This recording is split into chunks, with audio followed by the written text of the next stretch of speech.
ირანში ახლახან გაძლიერდა მობილიზაცია, რომელიც სპარსეთის ყურეში ომის ტონს ამაღლებს.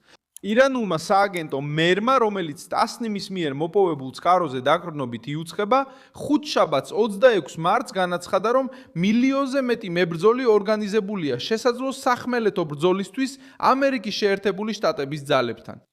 იგივე წყაროს თქმით, ახალგაზრდები ბესისის, რევოლუციური გვარდიისა და ირანის არმიის ცენტრებში მიიჩქარიან ტერიტორიის დასაცავად.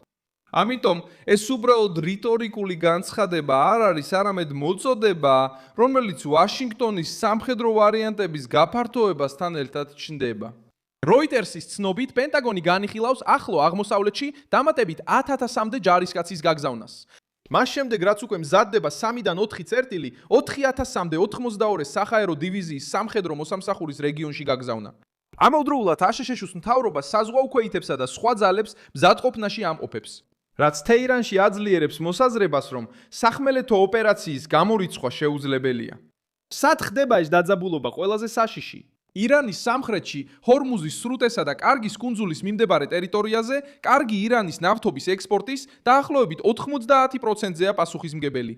თეირანის მიერ შეჭრის წინააღმდეგ 1 მილიონის შეკრებაზე საუბარი მხოლოდ სამხედრო გზავნილი არაა, არამედ ეკონომიკურიც. რადგან სახმელეთო წინსვლა ან სტრატეგიული წერტილების დაკავება შეიძლება კიდევ უფრო გააძვიროს ენერგია და გააძლიეროს გლობალური შოკი. როგორ ეს მოწოდება ირანული მხრიდან წარმოდგენილია როგორც პირდაპირი პასუხი სამხრეთიდან შეჭრის რისკზე და შეერთებული შტატების მცდელობაზე სამხედრო ზეწოლით ხელახლა გახსნას ჰორმუზი. ემერის წყარომ თქვა, ვაშინგტონის სრუტის გახსნას სუიციდური ტაქტიკით ცდილობს. მან განაცხადა, რომ ირანის სრუტის დახურვი და ხმელეთზე ჯარებთან შესახვედრად მზად არის. თეირანი ცდილობს აჩვენოს, რომ უცხოურ სამხედრო ჩარევას ძალიან მაღალი ფასის გარეშე არ შეეგუება. ვინ დგას ესკალაციის უკან? ერთი მხრივ ირანის სამხედრო და პოლიტიკური აპარატი რევოლუციური გვარდიითა და ბასიჯით ცდილობს შეჭრის შიში ეროვნულ მობილიზაციად აქციოს.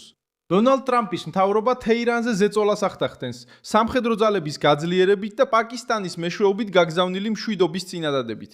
როიტერსისა და AP-ის ცნობით, აშშ-ის გეგმაში 15 პუნქტია და მოთხოვნები ეხება ბირთვულ პროგრამას, რაკეტებსა და ჰორმუზის სრუტის კონტროლს. ირანმა გაამკაცრა პოზიცია, შეწყვიტა მოლაპარაკებები და წარადგინა 5-პუნქტიანი კონტრწინადადება, სადაც მოითხოვა კომპენსაცია და სუვერენიტეტის აღიარება ტერიტორიაზე. ეს ასევე განმარტავს განგაშის მასშტაბს. ამ პარასკევს 2026 წლის 27 მარტს. სახელმწიფო მდივანმა მარკო რუბიომ განაცხადა, რომ შეერთებული შტატების მიზნების მიღწევა შესაძლებელია ირანის ტერიტორიაზე ჯარის შეყვანის გარეშე. ოპერაცია შეიძლება კვირებში დასრულდეს, არა თვეებში. ამავე დროს მან აღიარა, რომ ახალი ჯარები იგზავნება პრეზიდენტის სხვადასხვა სცენარზე რეაგირებისათვის. დიპლომატიური რიტორიკისა და სამხედრო გაძლიერების ნიერების ნაზავი ირანის მოწოდებას ამაგრებს და თავდაცვის ნარატივს ამყარებს. რატო არის ეს ასე მნიშვნელოვანი ბრძოლის ველის მიღმა? ომმა უკვე იმოქმედა მრავალი ქვეყნის ფინანსურ მდგომარეობასა და სტაბილურობაზე. როიტერსის ინფორმაციით, ევროკავშირში გაზის ფასები ომის დაწყების შემდეგ 28 თებერვლიდან 70%-ზე მეტით გაიზარდა. სააგენტოს მიერ გამოკითხული ანალიტიკოსები ბიაფრთხილებენ, რომ ნავთობის ბარელი შეიძლება კიდევ უფრო გაძვირდეს, თუ კარგი დაზიანდება. არაბთა გაერთიანებულმა საემიროებმა განაცხადეს, რომ მზად არიან მრავალეროვნულ ძალაში მონაწილეობისთვის ჰორმუზის გასახსნელად. ეს მიუთითებს, რომ ჩიხი საერთაშორისო უსაფრთხოების საკითხია და არა მხოლოდ ირანსა და აშშ-ს შორის დაპირისპირება. საბოლოოდ სურათი ნათელია. მასობრივი მობილიზაცია ირანულმა სააგენტოებმა გამოაცხადეს აშშ-ის შეჭრის შიშის გამო. მოქმედებენ ირანის სამხედრო და პარამილიტარული ცენტრები ერთ მხარეს, პენტაგონი მეორეზე. როცა დამატებითი ჯარები, ულტიმატუმები და ცეცხლის შეწყვეტის წინადადებები ერთმანეთს კვეთს, რატომ?